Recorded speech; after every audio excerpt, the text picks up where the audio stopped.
¿Qué tal? Bienvenidos a DW. Los saluda Silvia Cabrera en Berlín. Comenzamos con las últimas noticias sobre la guerra de Ucrania. Moscú acusa a Kiev de ejecutar a más de 10 prisioneros de guerra, mientras el gobierno de Volodymyr Zelensky dice que casi la mitad de la infraestructura energética de Ucrania ha sido inutilizada por los ataques rusos. Titulares.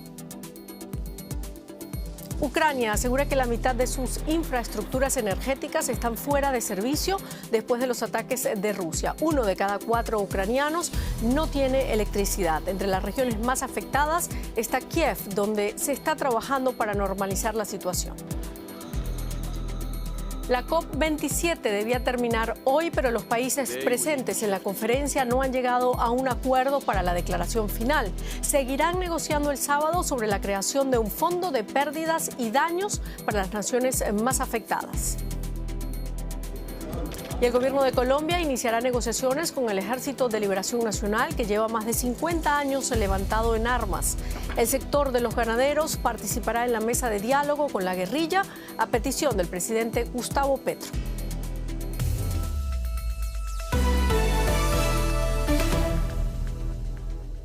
Más de 10 millones de ucranianos continúan sin electricidad, agua ni calefacción en sus casas debido a los ataques rusos contra el sistema eléctrico del país. Al menos 16 de las 24 regiones ucranianas, incluida su capital, Kiev, han sido bombardeadas en las últimas semanas. La Comisión Europea y la Eurocámara han alertado de que la situación humanitaria en Ucrania es la peor desde que estalló la guerra e insisten en la necesidad de proporcionar ayuda al país para que pueda hacer frente al invierno.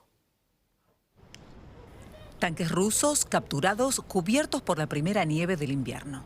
Un recuerdo de cuando Kiev estaba mucho más cerca del frente de batalla. Pero aunque los combates ocurran ahora más lejos, la guerra está siempre presente. Misiles rusos caen a diario y ya han dejado a cientos de miles de personas en la oscuridad. Rusia sigue atacando con misiles las infraestructuras críticas de Ucrania, haciendo que la guerra sea contra la población civil y privándola de luz, agua, calor y comunicaciones durante el invierno. Casi la mitad de nuestro sistema energético ha quedado inutilizado. Mientras, las autoridades intentan reparar la maltrecha red eléctrica lo mejor que pueden. Y la gente se prepara para más apagones. No tengo gas. Compramos leña en primavera cuando ya estaba claro que el invierno sería duro. Me voy a vivir con mis padres y usaré una estufa para la calefacción.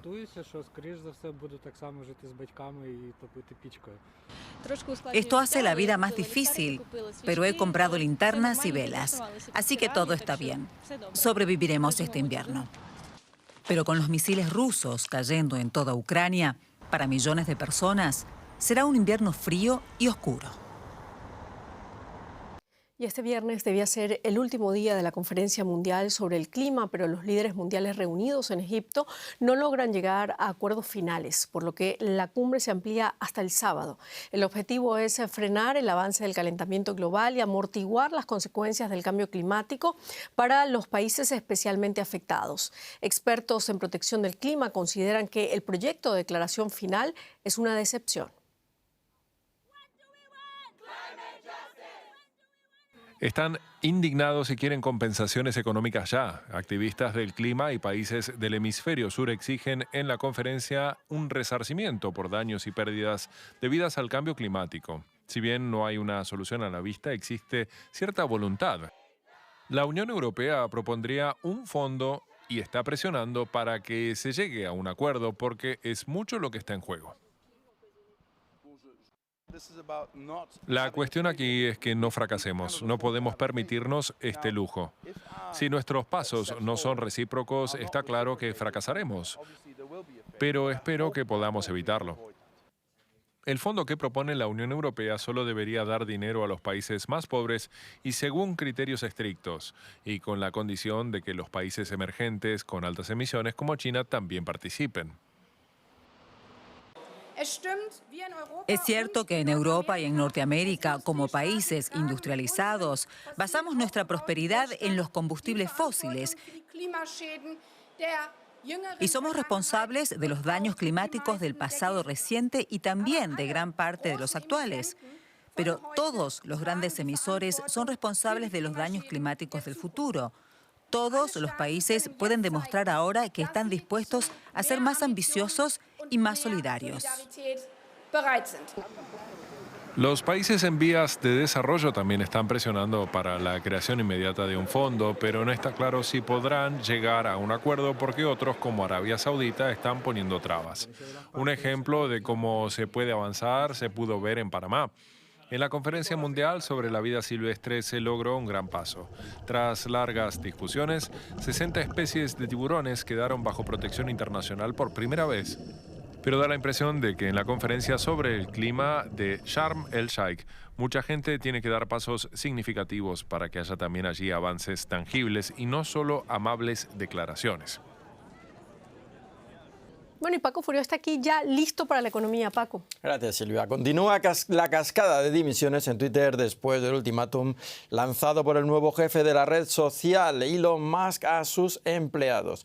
El empresario les pidió que eligieran entre entregarse completamente, incondicionalmente, o marcharse. Fuentes internas de la compañía citadas por medios estadounidenses como el New York Times confirmaron que cientos de empleados han optado por abandonar y que el propio Musk y sus asesores están intentando convencer a algunos de ellos que considera fundamentales para que no se marchen. Elon Musk lanzó el ultimátum el miércoles y exigió a sus empleados que aceptaran antes del jueves por la noche. La alternativa, una carta de despido y 3 meses de indemnización. Ana Nieto, en Nueva York, ¿cuál es la situación de Twitter en este momento? Pues ahora mismo Twitter es una empresa que puede tener menos de 2.000 empleados cuando hace 5 semanas tenía 7.500. Poco después de que Elon Musk llegara a la empresa, que compró por 44.000 millones de dólares, despidió a la mitad de la plantilla. Después del ultimátum, cientos de trabajadores este jueves dijeron adiós. No se sabe exactamente cuál es el número, pero se calcula que posiblemente estén alrededor de los 1.000. Ahora mismo Elon Musk está mandando algunos emails, algunos de ellos para tratar de que vuelvan, sobre todo en las divisiones de ingeniería, porque se han quedado prácticamente descapitalizadas. El que es ahora mismo el dueño de Twitter, pero también el consejero delegado de Tesla, ha pedido a algunos ingenieros de Tesla que se incorporen a Twitter, pero no parece ser suficiente. La situación en Twitter ahora mismo tiene un poco en guardia también a algunos congresistas en Estados Unidos que temen por la seguridad de los datos de los consumidores y han pedido a la Comisión Federal de Comunicaciones que vele por la seguridad de los datos dentro de esta empresa. ¿Y hay comentarios oficiales de Elon Musk sobre la situación de la compañía? Pues Elon Musk está comunicándose a través de Twitter, pero la mayor parte de sus comentarios son para hacer algún que otro chiste que puede hacer más o menos gracia, comentar algún meme. Ahora mismo está haciendo algún meme con respecto a lo que han hecho los reguladores, lo que quieren hacer los reguladores, pero poco más. Lo que pasa es que hace apenas unas horas sí que ha dicho qué es lo que tengo que hacer ahora con Twitter y al cabo de un tiempo ha dicho que va a reinstaurar a algunas cuentas que fueron canceladas antes de que él llegara a Twitter. La de 3 personas en concreto, y con respecto a Donald Trump ha dicho que todavía no se ha tomado una decisión sobre qué hacer. Donald Trump anunció que se presentaba de nuevo a las elecciones esta misma semana. Todavía no hay una decisión sobre ello y todavía quedan muchas cosas por saber, como por ejemplo cuál va a ser la dirección de Twitter 2.0, una empresa que todavía tiene que monetizar mucho, tiene que ganar dinero y tiene ante sí el reto de tener que pagar $1.000 millones al año en deuda por el coste de la compra de Elon Musk. Gracias, Ana, desde Wall Street. Y la primera de 2 jornadas de la reunión de la APEC en Bangkok terminó este viernes con una declaración conjunta. Las 21 economías miembros de la cuenca del Pacífico, que representan aproximadamente la mitad del comercio mundial, se comprometieron en la capital tailandesa a mantener abiertas las cadenas de suministro y los mercados. Por su parte, el presidente chino Xi Jinping dijo estar dispuesto a buscar oportunidades de desarrollo con otras naciones de Asia-Pacífico sobre la base del respeto mutuo. Xi extendió una invitación al líder de Chile, Gabriel Boric, para que visite el país el próximo año. China es el principal socio comercial de Chile. El cobre, del que Chile es el mayor productor mundial, es el principal productor chileno que se envía a China. mientras que el país sudamericano importa del gigante asiático celulares, tecnología y automóviles. Y para saber más sobre las oportunidades de los 3 países latinoamericanos que participan en la APEC, hablamos ahora con Carlos Aquino, director del Centro de Estudios Asiáticos de la Universidad de San Marcos, en Lima. Gracias por atendernos. ¿Qué intereses tiene China en Chile y en los otros 2 países que participan en la cumbre? Bueno, estos países ya se comentó, proveen materia prima. Chile, la mitad del cobre que produce Chile se va a China. En el caso del Perú también es lo mismo, ¿no? Y Chile y el Perú tienen como su mayor socio comercial a China. En el caso de México, si bien México no exporta materias primas, México es el país donde China tiene una gran importancia porque vende mucho. O sea, hay muchas empresas chinas en México que producen no tanto para el mercado mexicano, sino desde ahí utilizan como plataforma para vender a Estados Unidos, por ejemplo, ¿no? Son las 3 economías más abiertas de América Latina, por eso están en el APEC, por eso Chile y Perú tienen TLC, son las economías más amigables para China, tienen relaciones históricas, diplomáticas, fueron 3 de los países que establecieron relaciones con la República Popular China cuando asumió las Naciones Unidas en el 71. Entonces, desde el punto de vista económico, político, de amistad, hay muchas cosas en común que tienen estos 3 países con China, ¿no? Perú y Hong Kong también han comenzado las negociaciones para lograr un tratado de libre comercio. ¿Cómo están las mismas y cómo podría beneficiarse Perú de este tratado? Bueno, Hong Kong en realidad es una economía pequeña comparado con China. Solo, por ejemplo, el año pasado le vendimos a Hong Kong 341 millones de dólares y compramos de ellos como 20. El comercio es mínimo, pero está aumentando. Y desde el punto de vista del Perú es muy beneficioso porque tenemos un enorme superávit comercial. Primero. Segundo, Hong Kong es la puerta de entrada, pues, para China, para el sudeste asiático, para Asia en general, ¿no? Y tercero, el Perú obviamente espera incrementar su comercio. Si bien Hong Kong solo tiene 8.2 millones de habitantes, es un país de altos ingresos, $45.000 per cápita, ¿no? Entonces yo creo que por estas razones, y dado que también es una economía abierta como la peruana, yo creo que habrá mayor problema en establecer una relación comercial que haga que el Perú se involucre más con la región del Asia-Pacífico, ¿no? Gracias, Carlos Aquino, desde Lima. A ustedes, encantado.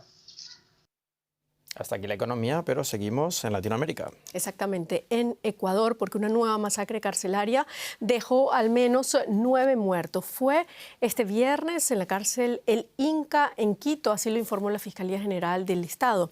La violencia se desató por el traslado de un cabecilla de una banda criminal. Al preso, identificado como Bermúdez, se lo señala como responsable de la anterior matanza a comienzos de noviembre, en la que fueron asesinados 5 presos. Es un episodio más de la crisis del sistema carcelario ecuatoriano, con 8 matanzas y unos 400 reclusos muertos desde el 2021. Y la Fiscalía de Colombia suspendió este jueves las órdenes de captura y extradición contra 17 miembros del Ejército de Liberación Nacional, el ELN, para que puedan representar a esta guerrilla en las negociaciones de paz que se podrían retomar la semana que viene en Caracas, según algunas fuentes.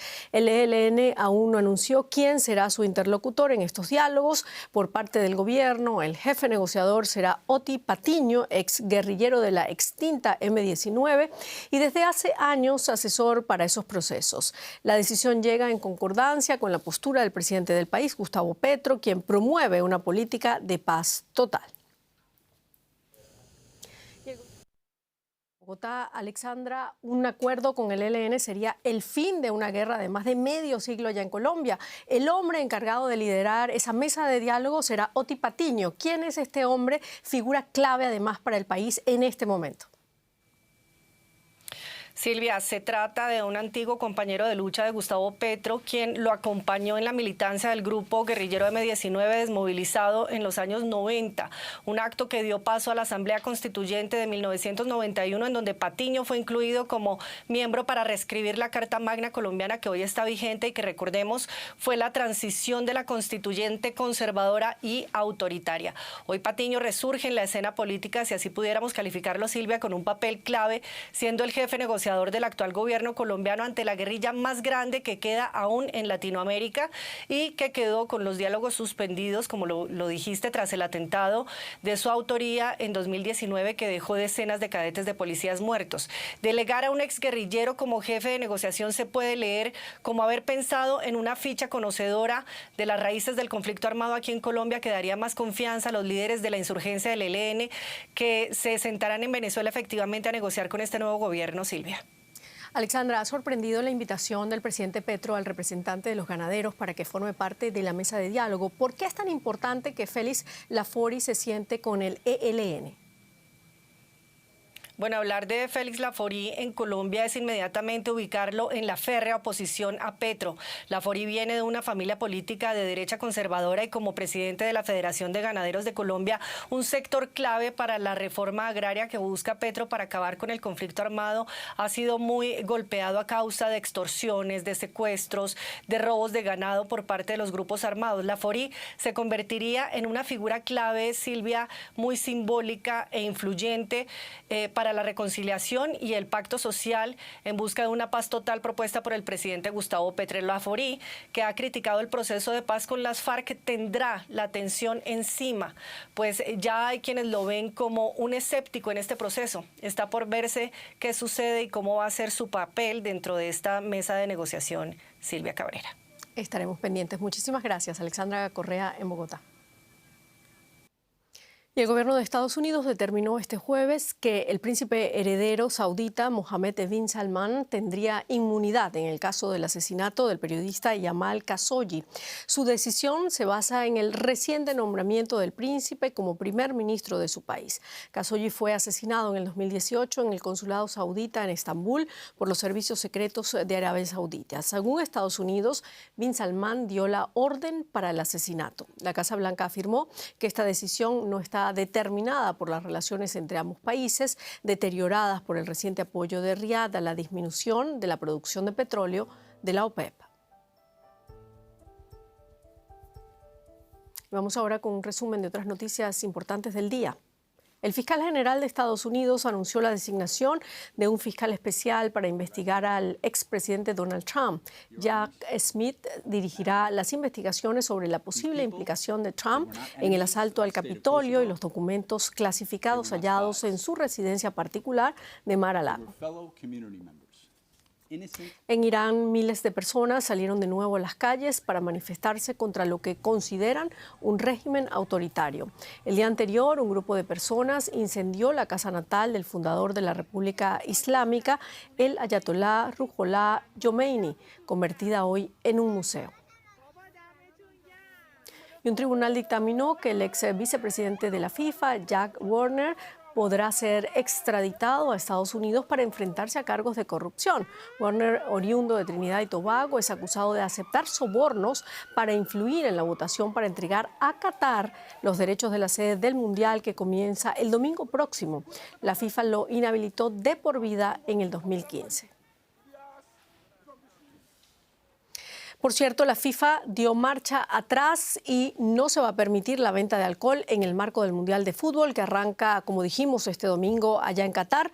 La organizadora del Mundial cede a las presiones de la familia real qatarí en su aplicación de la normativa islámica que prohíbe el consumo de bebidas alcohólicas. Uno de los patrocinadores más importantes del Mundial es la cervecera Budweiser, que ya ha mostrado su descontento con esta decisión.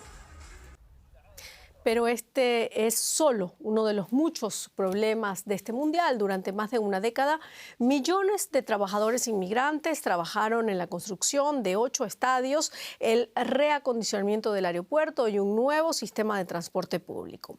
Grupos de derechos humanos denuncian que las condiciones laborales fueron extremadamente precarias y exigen que los afectados sean compensados. Un mundial inédito. El primero en un país del mundo árabe con 8 estadios de última generación y el torneo más caro con creces en la historia de la FIFA. pero también el más controvertido. Organizaciones de derechos humanos llevan años denunciando las condiciones laborales en las obras de Qatar. Trabajadores migrantes que sufrieron robo de salarios, pagaron sumas exorbitantes por su propio contrato o que murieron de forma inexplicable. Malcolm Bidali es keniano y trabajó durante 3 años como guardia de seguridad. Pasó un mes encarcelado en Doha tras denunciar el trato de Qatar a los trabajadores migrantes. Vivíamos hacinados con 6, 8, 10, 12 personas en una habitación, dependiendo de lo generoso que se sintiera el empleador. Y hacíamos muchas horas. La legislación laboral de Qatar estipula una jornada de 8 horas, más 2 horas extra. Pero hay empresas que te hacen trabajar 12, 13 o 14 horas. Con este tipo de denuncias encontró Dietmar Schäfer, sindicalista internacional, cuando viajó a Qatar para inspeccionar las condiciones laborales y de alojamiento. El alemán reconoce que el gobierno qatarí introdujo recientemente algunas mejoras en la legislación. Sin embargo, afirma, muchas de esas mejoras solo existen sobre el papel. Qatar tiene que controlar mejor las reformas que ha aprobado. Necesita muchos más inspectores y sanciones mucho más estrictas para quienes no cumplan con la nueva legislación, y eso de momento no se da. El gobierno de Qatar admite que todavía hay carencias, pero también considera que se está tratando injustamente al país. No somos perfectos, pero estamos haciendo un proceso. Seamos realistas y tranquilicémonos en lugar de ponernos todos a hablar de derechos humanos. Lo respetamos, pero hay que frenarse un poco. Las ONGs han estado pidiendo a los patrocinadores del Mundial que presionen a la FIFA y al gobierno qatarí para que indemnicen a los trabajadores migrantes por los abusos sufridos durante la preparación del Mundial. Pero el gobierno de Qatar rechaza los reclamos que califica de propaganda. Bueno, y no solo las condiciones de trabajo, otros aspectos generan controversia también aquí en Alemania. Úrsula Moreno, desde el estudio parlamentario. Úrsula, ¿cómo se vive en Alemania este mundial y se sabe ya si habrá representación del gobierno alemán en Qatar? Hola Silvia, habrá que ver qué pasa cuando Alemania empiece realmente a disputar partidos. De momento no se ven ni banderas en los automóviles ni pantallas en el exterior. Tiene que ver también con que este mundial se celebra en pleno invierno aquí en Europa y hoy las temperaturas en Berlín rondan en torno a los 0 grados. Pero sí hay un sentir mucho más crítico de cara a este mundial, incluso un movimiento de boicot al que se están apuntando muchos locales, muchos restaurantes que no van a pasar esos partidos, han dicho, y también invitan a no comprar, por ejemplo, las camisetas, a no participar en todo ese merchandising. Hay un estudio de mercadotecnia que dice que la mitad de los alemanes en este país ignorará por completo este mundial. Y en cuanto a la representación oficial por la que preguntabas, la ministra del Interior y de Deportes, Nancy Faeser, que el lunes y el martes viaja a Turquía en visita oficial, podría seguir viaje a Qatar. Eso lo decía hoy su portavoz ministerial, pero no ha querido confirmarlo. Es la misma ministra que hace unos días criticaba duramente que la FIFA hubiera concedido hace 12 años el Mundial a Qatar, y lo que es el portavoz de Cancillería tampoco descartaba hoy que Olaf Scholz viaje en algún momento en las próximas semanas a Qatar, pero tampoco ha querido confirmarlo. Silvia. Bueno, Úrsula, ONGs, restaurantes, también voces críticas en la selección y en el propio gobierno alemán. ¿En qué medida calan en la opinión pública estas críticas? Cala, por ejemplo, que haya jugadores o el guardameta que vayan a aportar ese brazalete en favor de la inclusión, de la diversidad, en un país en donde la homosexualidad está penada con cárcel, pero evidentemente el gobierno anda con mucha cautela porque el Emirato Qatarí tiene mucho petróleo, mucho gas que interesa a este país. Ahora bien, por ejemplo, el comisionado queer, Sven Lehmann, hoy decía lo que piensan muchos alemanes cuando presentaba precisamente los planes del gobierno de este país para proteger los derechos de la comunidad LGBTQI en Alemania, y decía que había sido un error, un grave error, conceder el Mundial a Qatar, y desaconsejaba a la comunidad queer que viajara a este país porque decía es peligroso porque una vez que viajas a ese país te comprometes a respetar las tradiciones y las leyes de un país en donde, como decía, pues la homosexualidad está penada con cárcel. Silvia. Muchísimas gracias, Úrsula Morén. Y a pesar de la crisis energética y los pedidos para reducir este año la iluminación navideña en Alemania, hay tradiciones que se niegan a morir. Una de ellas, la del Jardín Botánico, el Festival de los Jardines Navideños, más conocido como Christmas Garden Berlin. Se trata de un auténtico espectáculo de música y luces, muy bonito, sí, pero necesario en estos momentos. Vamos a verlo. Apartado del bullicio del centro de la ciudad, el Jardín Botánico de Berlín se ha transformado en un colorido paisaje de luces. Sin embargo, ¿cuán lícito es organizar un evento como el Christmas Garden en plena crisis energética? Es un asunto complicado. La gente se pregunta si deberíamos practicar todas estas tradiciones navideñas al tiempo que intentamos ahorrar energía. Porque no hay suficiente, pero también creo que sería peor que no hubiese nada lindo que hacer en esta época navideña y la gente cayese en una depresión. Es complicado, hay que encontrar un equilibrio.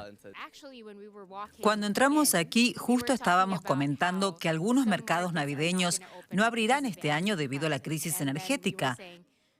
De modo que nos preguntamos por qué han montado este jardín, cuyo consumo es enorme. Espero que al menos lo hayan hecho de modo que sea sostenible y sigamos ahorrando energía para Berlín y toda Alemania. Precisamente la sostenibilidad es este año un importante tema para los organizadores. Nuestras instalaciones lumínicas están compuestas en un 90% por luces LED, algunas incluso en un 95%, lo que ahorra un 80% de energía en total.